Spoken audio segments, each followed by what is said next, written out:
новым днем, Республика! Телевизионные жаворонки продолжают работать для того, чтобы ваш день начинался только с добрых и свежих новостей. Меня зовут Ларина Сукуева, и я рада приветствовать вас в нашей светлой и уютной студии.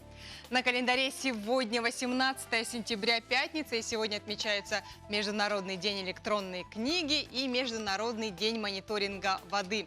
Отличный повод, наконец, проверить качество воды, которую мы пьем. Ну а в России 18 сентября – это День секретаря и День мини-MBA.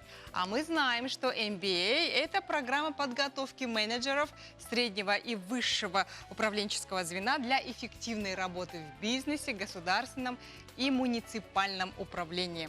Вот такой насыщенный день, а еще сегодня пятница, конец рабочей недели. И интересно, как вы планируете провести свои выходные? Пишите нам об этом на наш WhatsApp номер 8 914 279 2262. Ну а сейчас давайте по традиции обратимся к нашим синоптикам и узнаем, что они прогнозируют, какую погоду прогнозируют на день сегодняшний, 18 сентября. Прогноз погоды на канале НВК Саха. Итак, сегодня в 6 часов утра в центральных улусах температура воздуха составила 3-5 градусов тепла. Днем ожидается 14-15, в Заречье +1, +3. Днем ожидается также 14-15. На юге утром было +3 градуса. Днем воздух прогреется до 11. В Вилюйской группе улусов +4, +5. Это утренняя температура, а дневная 14-15. В Нижнеленских улусах +2. В 6 часов утра было, а днем ожидается 13-14. На западе 3-8 тепла, это утренняя температура, а дневная 13-15. В Колымо-Дигирских улусах +1, +6 утром и днем +3, +9. В Янских улусах +2, +6. В 6 часов утра температура такая была, а днем ожидается +7, +11. На северо-западе утром было +4, +6, а днем ожидается 9-15 градусов тепла. В Якутске в 6 часов утра температура воздуха составила -2 градуса. Атмосферное давление 758 миллиметров ртутного столба. Ветер северный 1,6 метров в секунду, и днем ожидается прогрев воздуха до 15 градусов тепла.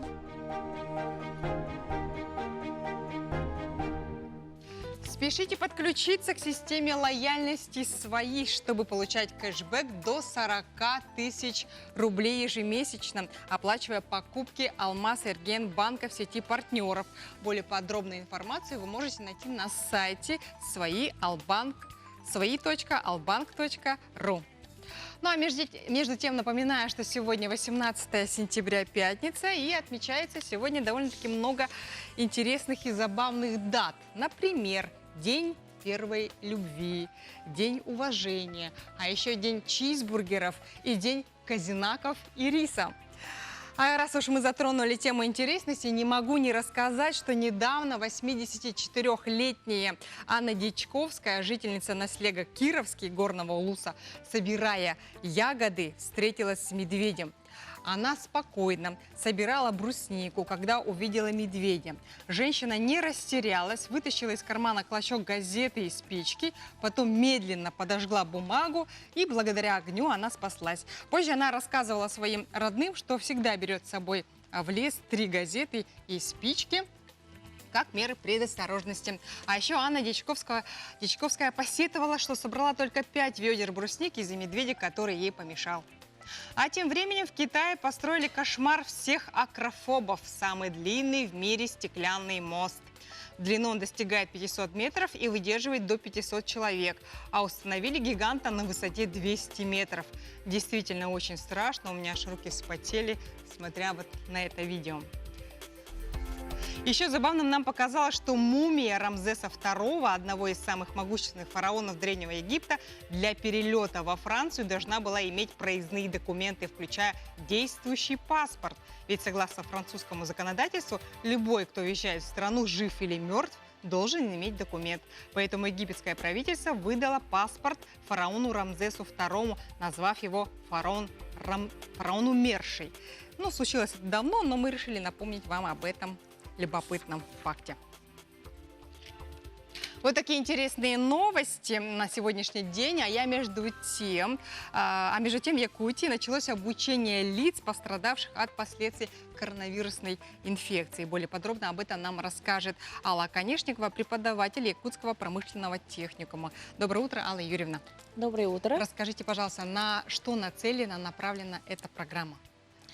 Министерство просвещения России совместно с субъектами Российской Федерации, Рособорнадзором и Рострудом и Союзом агентства развития профессиональных сообществ и рабочих кадров «Молодые профессионалы» WorldSkills Россия запускают программу, которая направлена на профессиональное обучение и дополнительное профессиональное образование лиц, которые пострадали от последствий распространения коронавирусной инфекции. А какова цель программы вообще? Цель данной программы – это оказание мер поддержки в сфере занятости населения, то есть дать возможность людям приобрести дополнительные профессиональные навыки для повышения конкурентоспособности на рынке труда. А кто вообще может участвовать в этой программе? Участниками могут стать выпускники образовательной организации этого года, которые успешно завершили обучение и получили соответствующие документы об образовании, а также граждане, которые находятся под риском увольнения после ликвидации или банкротства предприятий или сокращения штатов и численности работников, а также граждане, которые ищут работу и которые зарегистрированы в органах службы занятости не ранее 17 марта 2020 года. Вот вы сказали под риском увольнения. Вот что за категория такая? Кто туда входит? Под риском увольнения относятся те граждане, которые получили письменное уведомление от работодателя о предстоящем сокращении или увольнении. То есть это не обязательно же люди предпенсионного возраста, это может быть и помоложе, да? Это могут быть трудоспособные граждане. Ага. А каковы компетенции проводятся вот в вашем учебном заведении, в промышленном техникуме? В нашем учебном заведении, в Якутском промышленном техникуме имени Тараса Гавриловича Десяткина, по данной программе мы будем реализовывать 3 компетенции. Это ювелирное дело, электромонтаж и сварочные технологии. Наша учебно-материальная база нашего техникума соответствует международным стандартам для реализации программ обучения по данным компетенциям. У нас работают преподаватели и эксперты WorldSkills Россия, и они ежегодно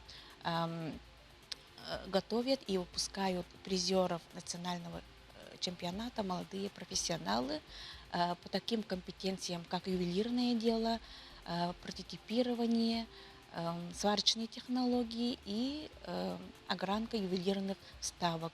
Как раз на днях наш студент 3-го курса по профессии технолог, обработчик алмазов Санников Яков стал бронзовым призером 8-го национального чемпионата WorldSkills Россия. Замечательная новость. Да, с чем мы его сердечно поздравляем. И это еще раз подтверждает, что в нашем техникуме работают профессионалы своего дела. Скажите, Алла Юрьевна, а вообще это обучение, оно платное? Обучение будет вестись бесплатно в 18 образовательных организациях нашей республики, которые прошли предварительный квалификационный отбор центров обучения в Союзе WorldSkills Россия. А что получит обучившийся в результате? Один из важнейших компонентов данной программы – это трудоустройство после прохождения обучения. Обучившиеся получают документ о квалификации, результаты которой будут занесены в федеральный реестр, и skills-паспорт с профилем получаемой компетенции. А вот вы сказали, что трудоустройство гарантировано, то есть какие-то там документы, какие-то договоры, да, заполняются заранее, что вот предприятие потом возьмет его на работу, или как-то это иным способом проходит? Это вот все заносится как раз вот в федеральном реестре, а работодатели могут оттуда взять данные о работнике. А куда следует обращаться, вот, если вот хочешь получить это обучение? Запись ведется только на сайте expressworldskills.ru по Институт развития профессионального образования нашей республики обрабатывает данные слушателя и подтверждает об его участии по данной программе. Далее уже Центр обучения связывается с данным слушателем и согласовывает программу и график обучения. Что ж, огромное спасибо, Алла Юрьевна, за интересную, полезную информацию в пятницу с утра. Я думаю, что она будет действительно необходима для наших телезрителей. Я желаю вам удачи и хорошего настроения и отличных выходных. Спасибо. Дорогие друзья, я спешу отметить, что с сегодняшнего дня мы запускаем рубрику, в которой будем анонсировать выставки, мероприятия, а также рассказывать об исторических событиях, которые проходят в мультимедийном парке «Россия. Моя история». Так, например, с 3 сентября работает выставка «Память поколений», где представлены более 200 шедевров живописи отечественных мастеров 20 века. С 3 сентября у нас открылась мультимедийная выставка «Память поколений». Эта выставка представлена в 23 регионах страны от Москвы до Южно-Сахалинска. С помощью современных цифровых технологий каждая картина превратилась в мини-новеллу. Сегодня мы вам расскажем про картину Аркадия Пластова «Фашист пролетел». Картина была написана в 1942 году. В начале войны художники не изображали батальные сцены. Они стали показывать своими работами разрушение мирной, привычной жизни. Они стали изображать трагедию, смерть и боль. На этой картине, на первый взгляд, мы видим пасущееся стадо, пастух, мальчик маленький, который прилег отдохнуть, и рядом с ним сидит его верный друг собака. Но наш взгляд натыкается на улетающий вражеский бомбардировщик. И нам становится ясно, что, увы, этот ребенок не спит, не отдыхает, что он уже убит врагом, что собака, рядом сидящая, горько воет об утрате своего друга, и что корова и теленок тоже убиты врагом. На протяжении всей войны от рук фашистов было убито около 2 миллионов детей. И эта трагедия поражала всех, кто видел эту картину. Именно эту картину в 1943 году Иосиф Виссарионович Сталин приказал взять на Тегеранскую конференцию, в которой речь должна была идти об открытии Второго фронта. И по словам очевидцев, Черчилль и Рузвельт, увидев картину, были ошеломлены.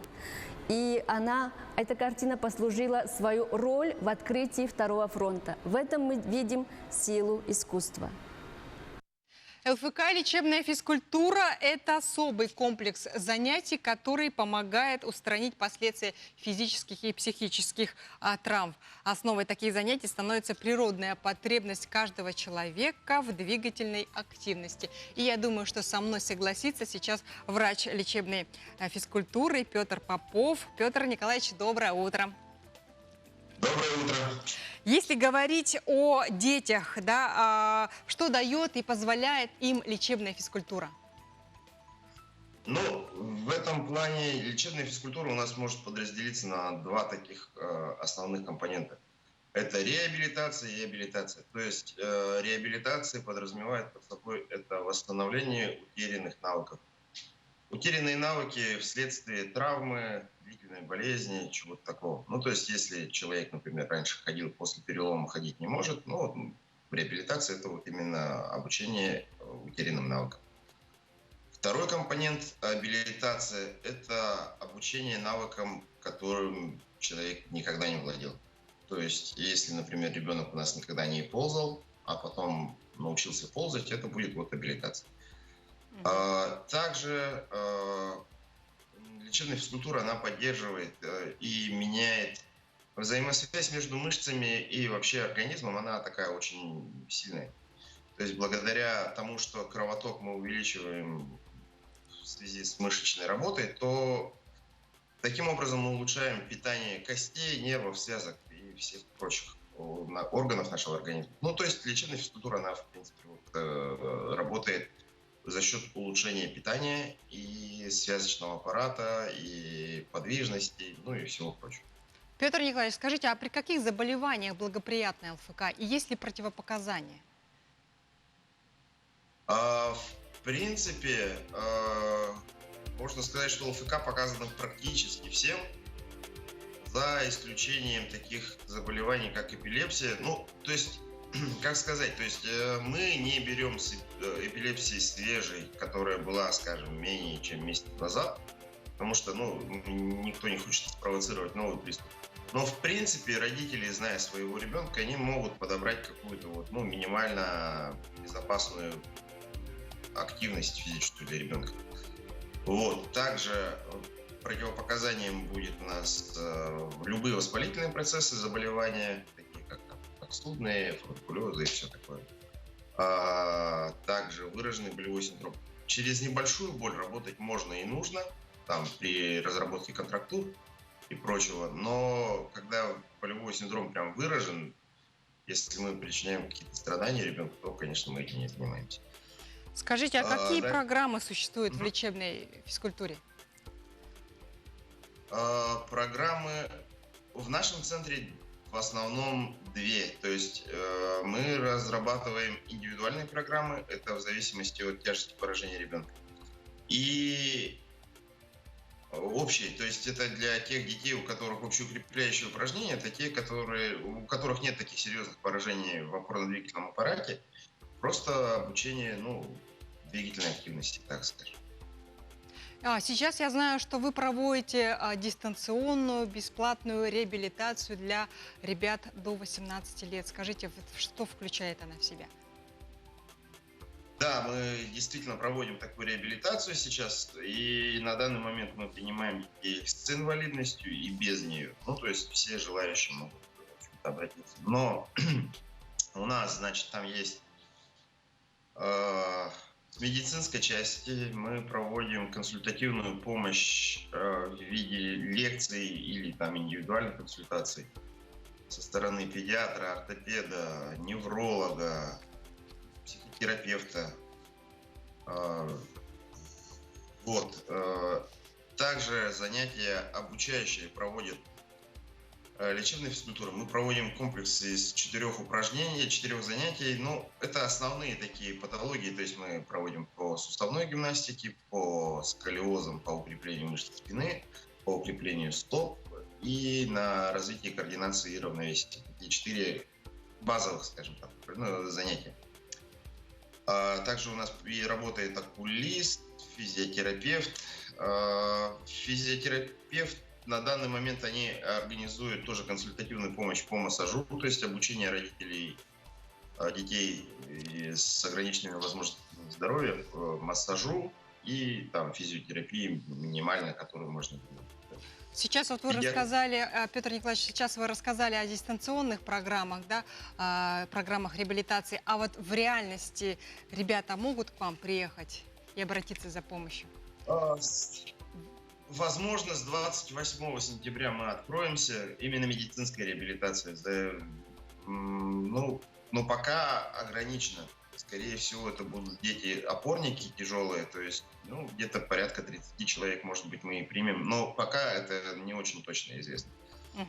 Вот. А так хотел добавить, что у нас также есть социальный отдел, то есть соцреабилитация, которая включает в себя психолога, логопеда, музыкальную стимуляцию, сенсорную интеграцию и там гарденотерапию, различные творческие рисования там, и прочее.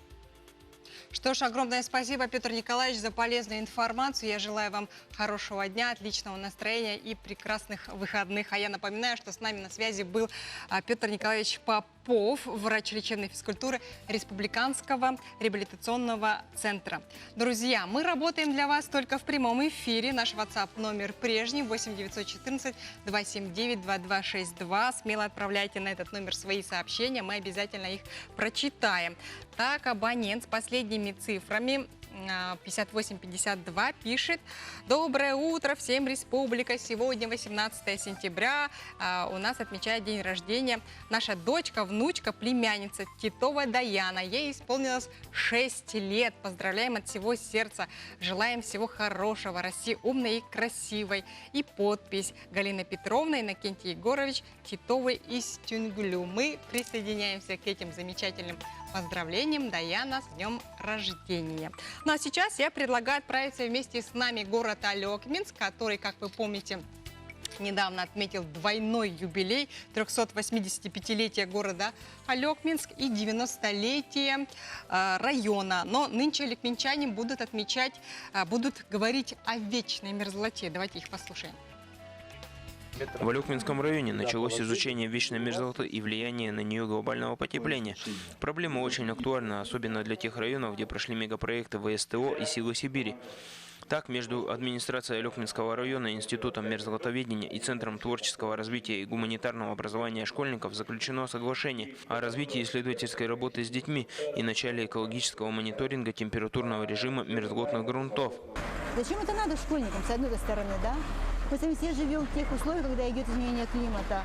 У нас обрушиваются здания, у нас плывут дороги. Почему это происходит? Потому что происходят разные изменения в грунтах.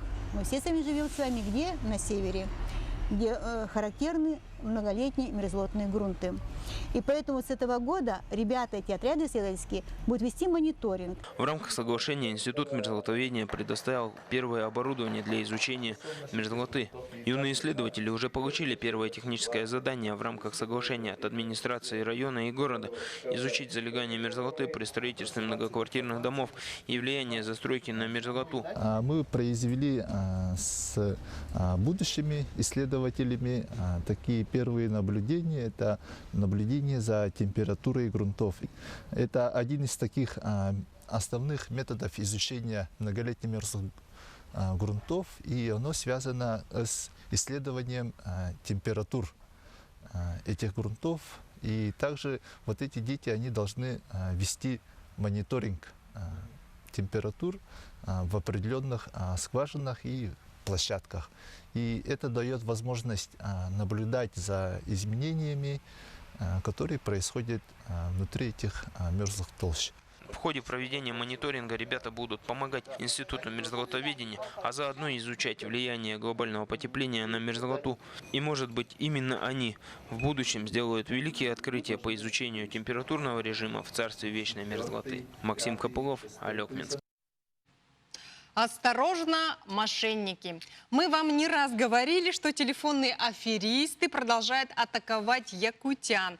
Дистанционные мошенники звонят из неизвестных номеров, представляются сотрудниками банка, официальных ведомств или операторами связи и под различными предлогами выманивают конфиденциальную информацию по банковским картам и списывают денежные средства со счетов. О том, как не угодить в лапы мошенников, нам расскажет старший оперуполномоченный управления уголовного розыска МВД по нашей республике Николай Соловьев. Доброе утро, Николай. Практика показывает, что злоумышленники могут звонить с любых номеров. Как понять, что звонит аферист? Вот как вот проявить бдительность? Да, мошенники звонят с номеров, с официальных банков, подменивая их, используя. То есть они звонят с номеров в основном 495. То есть это московский, да, код 495? Да, да, в основном они звонят с таких номеров. Это получается у нас IP-телефония, которая предоставляет многочисленные компании. И номеров могут быть очень много, они могут постоянно менять эти абонентские номера. Если к вам позвонили такие люди, то есть нужно как бы не впадать в панику сразу. Допустим, вот они представляются работниками банка и сразу говорят имя, отчество ваше. То есть как бы пугаться этого нельзя. То есть они показывают, что они информированы, вот звонят мне, например, и говорят: Ларина Иннокентьевна, да, то-то, то-то, я сотрудник того-то банка. Да, и некоторые клиенты, вот, получается, сразу думают, что это звонит работник банка, что что-то произошло, и они, мошенник начинает, получается, у них говорить, что у вас там транзакция идет несанкционированная, нужно приостановить. Пожалуйста, сообщите номер банковской карты и код, который указан вам. Мы в этом случае ни в коем случае не должны говорить, да, номер карты? Абсолютно ни в коем случае не должны говорить ни номер банковской карты, никакие коды. У официального работника вся информация это имеется. Он никогда не будет спрашивать у клиента такие данные личные, потому что у него все есть это в компьютере.